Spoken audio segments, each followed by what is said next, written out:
వారంతా ఆడి పాడుతూ డాన్సులతో ఆటపాటలతో సంబరాలు జరుపుకుంటున్నారు. ఏంటి ప్రస్తుతం కనకయ్య మరణం తర్వాత ఆ పిట్టలోనిగూడెం గ్రామంలో ప్రజల పరిస్థితి ఏంటి, వాళ్ళు ఏం చెప్తున్నారు, పోలీసులు ఎటువంటి విధంగా రియాక్ట్ అవుతున్నారు? మనోజ్, మీరు చెప్పినట్టు నిజంగా ఇప్పటి వరకు ఒక భారతీయ పండుగలలో ప్రతి దానికి ఒక ప్రత్యేకత ఉంటుంది. దానికి ఒక పురాణ చరిత్ర గాథ ఉంటుంది. దీపావళి పండుగ కావచ్చు, అలాగే ఇక నరకాసుర వధ వల్ల ఇట్లాంటి పండుగలు దీపావళి జరుపుకున్నట్టు, అలాగే రావణ వధ వల్ల దీపావళి పండుగ జరుపుకున్నట్టు మనం చరిత్రలో చదివాము. కానీ ఈ కలియుగంలో ఒక కలియుగ రాక్షసుడు, కలియుగ రావణుడు అంతమైంది అన్నటువంటి ఒక సంబరాలు కూడా ఉన్నాయి. కానీ వాళ్ళకి ఈ పండుగల గురించి ఎటువంటిది తెలియదు. కానీ తమ ఎవరినైతే ఇన్ని రోజులు బాధించినటువంటి కనకయ్య కాళియా కనకయ్య ఎవరైతున్నాడో వారి పీడ విరగడైందన్నటువంటి ఒక సంబరాలు వాళ్ళ భాషలో పాటలు పాడుకుంటూ కూడా ఇక్కడ సంబరాలు చేసుకుంటున్నటువంటి పరిస్థితులు చూస్తున్నాము. ఇప్పటి వరకు ఆ పండుగల ప్రాశస్త్యాన్ని చరిత్ర పుటల్లో, పుస్తకాలలో, అలాగే సినిమాలలో మాత్రమే చూసాము. కానీ ఈ కలియుగంలో ఇప్పుడు ప్రస్తుతానికైతే వాళ్ళకు ఒక విద్య తెలియదు, వాళ్ళకు ఒక అభం శుభం తెలియదు. కానీ వాళ్ళు బాధల నుండి విముక్తి అయినటువంటి సందర్భంగా ఆ బాధలను తలుచుకుంటూ ఇప్పటి వరకు కాళియా కనకయ్య చేసినటువంటి అకృత్యాల్ని వాళ్ళ భాషలో పాటల రూపంలో పాడుకుంటూ కాళియా కనకయ్య అనేటువంటి ఒక దుర్మార్గుడి పీడ విరగడైపోయిందని వాళ్ళ భాషలో పాడుకుంటూ కూడా సంబరాలు చేసుకుంటున్నటువంటి పరిస్థితి. ఎవరిని కదిలించినా, చిన్న పిల్లల్ని కదిలించినా, మహిళల్ని కదిలించినా, వృద్ధుల్ని గమనించినా, అలాగే ఆ పురుషుల్ని కదిలించినా, ఇక్కడ ఈ పాఠశాలకు వెళ్ళేటువంటి విద్యార్థుల్ని కదిలించినా, ఎక్కడ చూసినా గానీ కాళియా కనకయ్య బాధితులో ఉండడం ఇక్కడ మనం గమనించవచ్చు. వాళ్ళ అంటే ఇప్పటికి 4-5 రోజులు గడుస్తున్నప్పటికీ కూడా వాళ్ళలో ఉన్నటువంటి ఆక్రోశం ఏ విధంగా కట్టలు కంచుకుంటుంది, ఆ కట్టల నేపథ్యంలో కూడా ఎట్లా బయటపడ్డాము అన్నటువంటి ఆలోచనలు కూడా పాటల రూపంలో వస్తున్నాయంటే గమనించవచ్చు. ఇంత దారుణమైనటువంటి దుస్థితి వీళ్ళు ఇన్ని రోజులుగా అనుభవించారన్నది కూడా మనకు వారి పాటల సంబరాల రూపంలోనే మనకు తెలియబడుతుంది. దీన్ని చూస్తుంటే ఇప్పటి వరకు అక్కడ ఆ కాళియా కనకయ్య పీడ విరగడైపోయిన తర్వాత ఒక్కొక్కరు ఒక్కొక్క విధంగా వాళ్ళ కుటుంబాలతో కలిసి అన్నం తింటున్నాము. బంధువులు కూడా ఒక్కరొక్కరు వస్తున్నారు. ఇప్పటి వరకు బాధితులు కూడా సంబరాలు చేసుకుంటున్నారు. ఆ బాధితులు నిజంగా వాళ్ళ ఎంతటి దుస్థితి ఉందో తలుచుకొని వెక్కి వెక్కి ఏడుస్తున్నటువంటి పరిస్థితి ఆ టీవీతో చెప్తున్నటువంటి సందర్భంలో కూడా మనము కూడా అది చూసి చెల్లించి మాట్లాడలేనటువంటి స్థితికి వెళ్ళిపోయాము. ఇప్పుడు ఉన్నటువంటి పరిస్థితి చూస్తుంటే వాళ్ళు మాత్రం రోజుకొక విధంగా రాత్రి కాగానే వాళ్ళ సంబరాలు అంటే నిద్ర పట్టని రోజులు ఎన్నో గడిచాయి. కానీ ప్రతిరోజు ఆనందంగా వాళ్ళు పాటలు పాడుకుంటూ కలిసి భోజనాలు చేసుకుంటూ ఇక్కడ భోజనాలు చేసుకుంటూ తిండి తినుకుంటూ సంబరంగా ఉంటున్నటువంటి పరిస్థితి. వాళ్ళ ఆటల పాట జరుగుతున్నప్పటికీ కూడా ఇక్కడ వాళ్ళ ఒక్కడే ఒక బాధ. ఈ అన్నిటికీ కారణమైన కనకయ్య మరణం తర్వాత పిట్లనగూడెంలో సంబరాలు జరుగుతున్నాయి. ఓకే, మరి ఆ కుటుంబీకుల పరిస్థితి ఏంటి? అక్కడ ఉన్నటువంటి కనకయ్య కుటుంబీకుల్లో భార్యలు ఇద్దరు కూడా జైల్లో ఉన్నారు, అత్త ఇతర కుటుంబీకులు ఉన్నారు కదా, వాళ్ళ గురించి అక్కడి గ్రామస్తులు ఏం చెప్తున్నారు? బాయ్కాట్ చేశారు, ఊర్లో నుంచి వారందరినీ వెళ్ళిపోవని చెప్పినట్టు తెలుస్తోంది. దానిపైన పోలీసులు రియాక్ట్ అవుతున్నారు. అయితే ఇక్కడ ఒక్కటి గమనించాల్సింది ఏంటంటే ఇక్కడ కాళియా కనకయ్యకు ఒక్కరి మద్దతు కూడా లేదు. తల్లిదండ్రులు కూడా వీడి పీడ విరగడైపోయింది అన్నటువంటి విధానంగా వాళ్ళు కూడా ఇక్కడ వాళ్ళ బంధువుల ఇంట్లోకి వెళ్ళారు. ఎట్నుంచో ఎటొస్తుందో తెలియదు. తమ భయం కోసం ఆ కాళియా కనకయ్య తల్లి, వాళ్ళ తండ్రి, వాళ్ళ బంధువుల ఇంటికి వెళ్ళిపోయారు. ప్రస్తుతానికి ఇంట్లో ఎవరు లేరు. ఉన్న భార్యలు ఇద్దరు మాత్రం పోలీస్ స్టేషన్ లో A1 A2గా ఇక్కడ A1 A2గా ఉండడంతో పాటు మరో ఇద్దరు కూడా A3 A4 గా ప్రస్తుతానికి ఆ రిమైండ్ లో ఉన్నారు. రిమైండ్ కి సంబంధించి కూడా బెయిల్ కు సంబంధించి ఉన్నటువంటి వాళ్ళందరూ అంటే లాయర్ల ద్వారా వీళ్ళు ముందుకు వెళ్తున్నటువంటి పరిస్థితి. కాళియా కనకయ్యకి సంబంధించినటువంటి ఆ బాధితులు ఎవరైతే ఉన్నారో వాళ్ళందరూ కూడా ఈ నలుగురిని విడిపియాలని చెప్పి ఇటు పోలీసులకు, అధికారులకు, అలాగే న్యాయస్థానాల చుట్టూ తిరుగుతున్నారు, విజ్ఞప్తి చేస్తున్నారు. ఇక్కడ మేము అంటే ఇప్పుడు రావణ వధన చేసినటువంటి రాముని దేవుడిగా కొలిచారు, అట్లాంటి పీడ విరగడ చేసినటువంటి వీళ్ళని ఎందుకు ఒక శిక్షార్హంగా చూస్తున్నారు అన్నటువంటి ఒక ఆలోచన కూడా వీళ్ళ వస్తున్నటువంటి పరిస్థితి. ఇటు ఒక అపరకాళీలాగా ఇద్దరు మహిళలు అంటే కట్టుకున్నటువంటి భర్తను కూడా చంపి ఈ ఊరు గ్రామానికి పట్టిన పీడ విరగడైపోయింది అన్నటువంటి ఆలోచనలో అందరూ అంటే భార్యలు ఇద్దరు చేశారు, ఊళ్ళో వాళ్ళందరూ చేశారు. వాళ్ళనేమో ఒక దేవతలుగా కీర్తిస్తున్నారు. కానీ వీళ్ళని ఎందుకు విలన్లుగా చూస్తున్నారు? చట్టం ఇట్లాంటి అంటే ఇంతమంది బాధితుల నుండి విముక్తి పొందించడం ఇప్పటి వరకు ఇన్ని సంఘటనలు జరిగిన అధికారులు గాని ఎవరు పట్టించుకోలేదు. తమ పీడ విరగడైనటువంటి కారణమైనటువంటి వీళ్ళని ఎందుకు నేరస్తులుగా చూస్తున్నారు అన్నటువంటి ఒక ఆలోచనలు మాత్రం ఇక్కడ పిట్టలను కూడా మోసం చేస్తున్నారు. వాళ్ళు మరీ చెప్తున్నారు RTV వేదికగా, వాళ్ళను దయచేసి విడిచిపెట్టండి.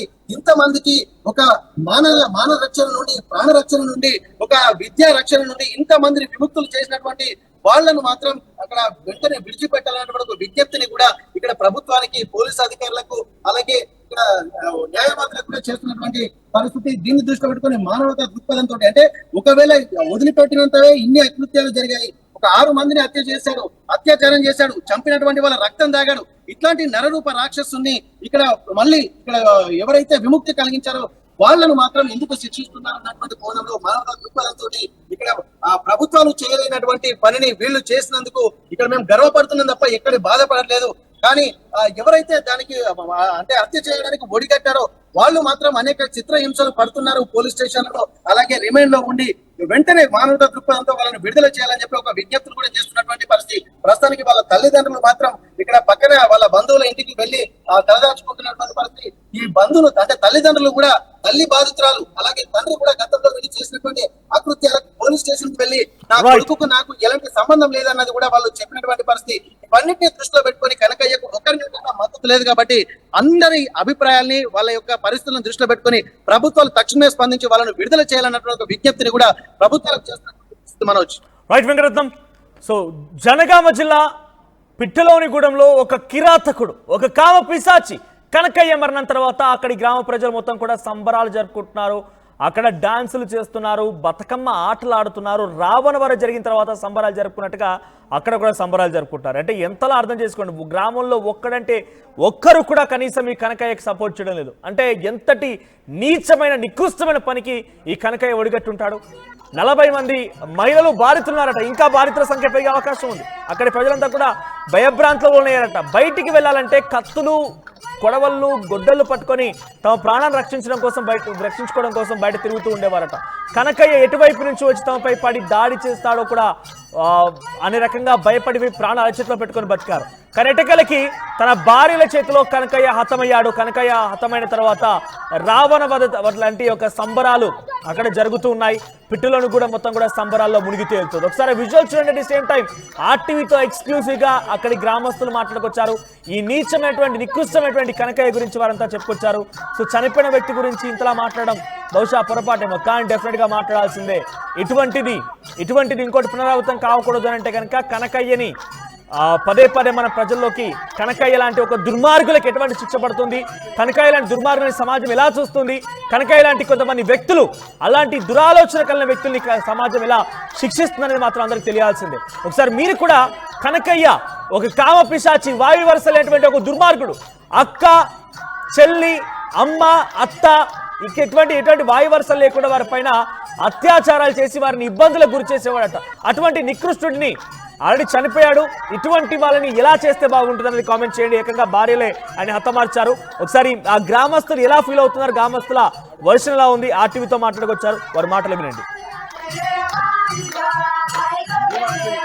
నేను చెప్తున్నా సార్, మొదలు నాకు నరికిండు సార్. ఎప్పుడంటే జిడికల్ తోట ఉంది, ఒక మనిషి చచ్చిపోయిండు. చచ్చిపోతే ఒక మా ఆయనే వాళ్ళిద్దరు పోయారు. వీళ్ళు ఏడుతురు సార్, జర నాకు గుండె నొప్పి, ఆ భయానికి ఎడవలేక నాకు భయం పుడుతుందని తమ్ముడి ఇంటికాడ పోయినా. ఏమన్నాడంటే కళ్ళు కోట తాగపోయిండు సార్. కోట తాగపోయి నాకు ఇట్లా తన్నిండు సార్. అరే నేను అత్తమ్మని అయితే నాకు ఎంత తన్నిరా అని నేను చెప్పిన. తంతే మా తమ్ముడు ఏం చెప్పిండంటే, అత్తమ్మకి ఎందుకు తన్నినవురా, నువ్వు అత్త కావాలి ఏం కావాలంటే అని ఉరికిపోయిండు సార్. ఉరికిపోయి ఏం చేసినట్టే ఇన్ని బండలు తీసుకున్నాడు. బండలు తీసుకుపోయి మా తమ్ముని కొట్టపోయిండు సార్. ఇక్కడ నరికిండు. ఆడపోయి నా తమ్ముని ఎందుకు కొడతారు అని నేను పిలుచుకుంటా, ఓరుకుంటా, తిట్టుకుంటా నేను పోతున్నా. అయితే చుక్కమ్మ వాళ్ళ భార్య, పెద్ద భార్య, రావే చుక్కమ్మ అనుకుంటా రోడ్ వెంబడి ఓరుకుంటా పోతే నేనేమనుకున్నా అంటే సార్, నా బిడ్డనే చంపుతాడు, నా తమ్మునికే చంపుతాడు. రాని వాళ్ళు పొరగాలు ఇంత బుడ్డ పొరగాలు ఉన్నారు, 10 మంది 20 మంది ఆడ ఉన్నారు. మీకు చంపుతారు, రోడ్డు ఉంది, రోడ్డు మీద వస్తే మీరు చచ్చిపోతారు బిడ్డ, మా తమ్మునికి చంపేస్తాడంట. మీరు అందరు ఉరికిపోరి, మీరు ఆడవాళ్ళు మొగలు అందరు ఉరికిపోరి. నేను పిల్లలకు సమానించి ఇక్కడ రోడ్డు మీద పోతే వాళ్ళు మోటారో కోటరో వచ్చి చచ్చిపోతారు. నేను ఇక్కడ వాళ్ళకు ఆపుతా, మీరు పోరి అని వాళ్ళకి తోలేసిన సార్. తోలేసినాక సార్ ఏం చేసిందంటే, వీళ్ళు ఏడుతురు చేస్తురు. మా చెల్లె మా మాయన ఏడుతుండు. ఈ ఏడుపుకు చూడక నా గుండె నొప్పి సార్. అందుకని నేను భయపడి నేను చచ్చిపోతా ఏడుపు చూస్తే అని ఆడపోయినా సార్. ఆ పొరగాళ్ళకి అందరికి నేను దగ్గర ఉంచుకుంటే ఆడు ఏం చేసిందంటే, నేను దెబ్బ పైన ఆడు ఒక్క పిల్ల ఉంది సార్. ఎవరంటే రమేష్ బిడ్డ, ఇగో సుభాత బిడ్డ, వాళ్ళు పొరగాలు ఇటు అటు ఉరికినట కత్తులు తీసుకున్నాడు సార్, సూరు కత్తులు తీసుకొని నూరి టోట్లో ఉన్నది ఒకటి ఉన్నది. ఇప్పుడు చచ్చిపోయిన మా చెల్లె ముసల్ది టోట్లో ఉన్నది. టోట్లో ఉంటే ఇక నాకు తీసుకోపోయిండు. అత్తమ్మ ఇగో మీ ఆయన ఆడ తీసుకురామంటుండు, అట్లా పోదాం అత్తమ్మ అంటే నేను రాను అన్న, నేను రాను అన్న. నువ్వు రావాలి అత్త, మీ ఆయన ఇట్లా రామంటుండు, నువ్వు రా అత్త అంటుండు. నేను రాను నాకు నేను ఎందుకు వస్తారా, ఇట్లా పోదాం రాన్న. ఇగో మీ తమ్ముడు వచ్చి నాకు చంపుతాడు, మరి ఇట్లా పోదాం రా అని చెప్పింది సార్. పోదాం రా అని చెప్పి ఇక తీసుకోపోండి సార్. ఈడికెళ్ళి ఎంత దూరం అంటే ఇగో ఆడదాకా సార్, ఇగో ఆడదాకా తీసుకోపోండి సార్. మొత్తం అన్ని మన ఏంటంటే లంకిరి తీసిన పొక్కలు ఉన్నాయి టోట్ల, ఆడదాకా తీసుకోపోండు. కయ్యలు ఉన్నాయి, కయ్యతానికి తీసుకోపోయిండు. ఏమన్నా అంటే ఇట్లా పట్టుకున్నాడు సార్, నాకు ఇట్లా పట్టుకొని నా గల్లా పట్టుకున్నాడు సార్, ఇగో ఇట్లా గల్లా పట్టుకొని సార్ ఇగో కత్తి తీసుకున్నాడు సార్. కత్తి తీసుకొని నేను అత్తమ్మని అయితే నువ్వు అతనన్న ఇట్లా గల్లా పట్టుకున్నా సార్. కత్తితో ఇట్లా కొట్టిండు సార్, కత్తితో కొట్టి ఇగో 26 కుట్లు పడ్డాయి సార్, 26 కుట్లు పడ్డాయి. ఓ నాయన ఉరికిరారి, ఓయ్యో నా చచ్చిపోతున్నా, ఉరికిరారు నాయనో అనగా నా బిడ్డ వచ్చింది సార్. ఇప్పుడు జైల్లో ఉంది చూడు చుక్కమ్మ, అది ఉరికొచ్చింది. ఇంత ఒడ్డు ఉంది సార్, మన ఏంది పొలం ఒడ్డు, మరి కడుపున ఇగో ఇట్లా పిండం, ఇంత కడుపు. ఆడికెళ్ళి దునికిందా మా పెద్దమ్మని ఏం చెప్తున్నా, జర్ర అయితే ఈ కనీలు గుద్దేసిన ఉరికొచ్చిందా, దునికిందా నా అత్తమ్మని మా అమ్మని ఏం చెప్తున్నారు.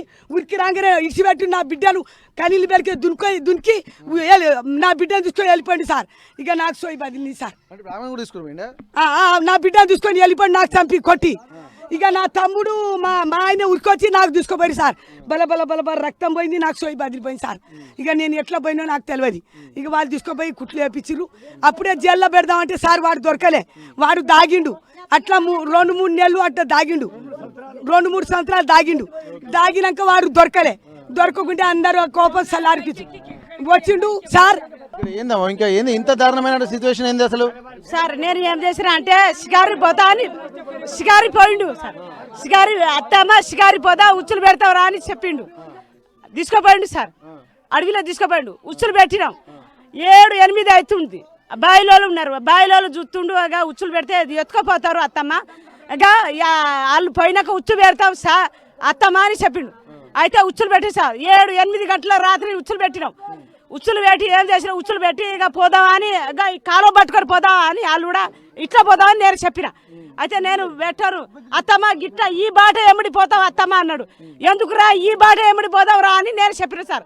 పెద్ద కాలువ నడుతుంది, పోతుంటే ఇటు వర్రే ఉన్నది, మొత్తం గరక తాళ్ళు గుబురు గరకాలు ఉన్నాయి. 7-9 గంటల రాత్రి అయింది. ఎట్లా అనుకున్నా అన్నారు, భయం అవుతుంది సార్. భయం అనగా నేనేమో చేస్తున్నా అంటే ముంగట పోయినా, వాళ్ళు ముంగట పోతుండు, వెనక సిరి నేను ఇంత కట్టబట్టుకున్నా. వెనక సిరి నేను పోతూనే ఉన్నా.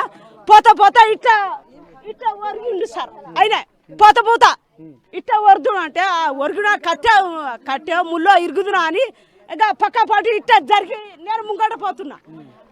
ఇక గుడిసే అంబట పోయినా, ఇంత అడుగు పెట్టినా. నేను పోతుంటే మీద అట్టే దురికి నా మీద అట్టే కూర్చున్నాడు. పానం వెళ్ళిపోయింది. పానం ఎట్లా వచ్చిందో ఆ దేవుడు ఎట్లా పెట్టిండో కానీ వణుకుడు పట్టి నాకు వణుకు పట్టంగా లేకుండా నరకల్లా నీ అని. ఇక నాయన వద్దు, నేను అత్తమ్మ అయితే అన్న నా కాలు మొక్కిన. 10 ఉన్నాయి నా ఇంట్లో, 10 తీసుకుంటా. మా ఆయనకు చెప్పను, మా అక్కకు చెప్పను, ఎవరికి చెప్పను. అల్లుడా 10 ఉన్నాయి, ఆ 10 తీసుకొని వెళ్ళిపోతా కానీ నాకు ఏం చేయకు అల్లుడా అని కాలు మొక్కిన కానీ విడిచిపెట్టు, నువ్వు లేకుంటే నరకల్లా అని ఇక బలిమితో నాకు ఖరాబు చేసిండు సార్. ఎట్టా పానం వరికింది, పానం నీళ్లు లేదు. నా పానం అట్టే వెళ్ళిపోతుండు, నాకు పానం వెళ్ళిపోతుండు. గొంతు ఎండిపోయింది, ఎట్టు చూసిరా ఎవరు లేరు. నాకు 12-1 అవుతుంది సార్. నేను ఒక్కదానే బలిమితో ఎడుచుకున్నా. మా వాళ్ళు ఎవరు లేరు సార్. నా వాళ్ళు ఉంటే నాకు బతికించుకురు, నా పాన పోతుంది. దేవుడా నేను ఎట్లా వచ్చినాను అని ఒక్కటే ఏడుచున్నాను. ఒక్కటే ఏడుచుకుంటా అన్న తమ అల్లుడా నీ కాలు మొక్తా నేను అత్తమ్మని అవుతాను, ఆ బాబు నేను చేయను. ఇప్పుడు వాడు చేయబట్టి ఎన్ని సంవత్సరాలు అయితే ఒక 5 సంవత్సరాలు స్టార్ట్ చేసినాడు.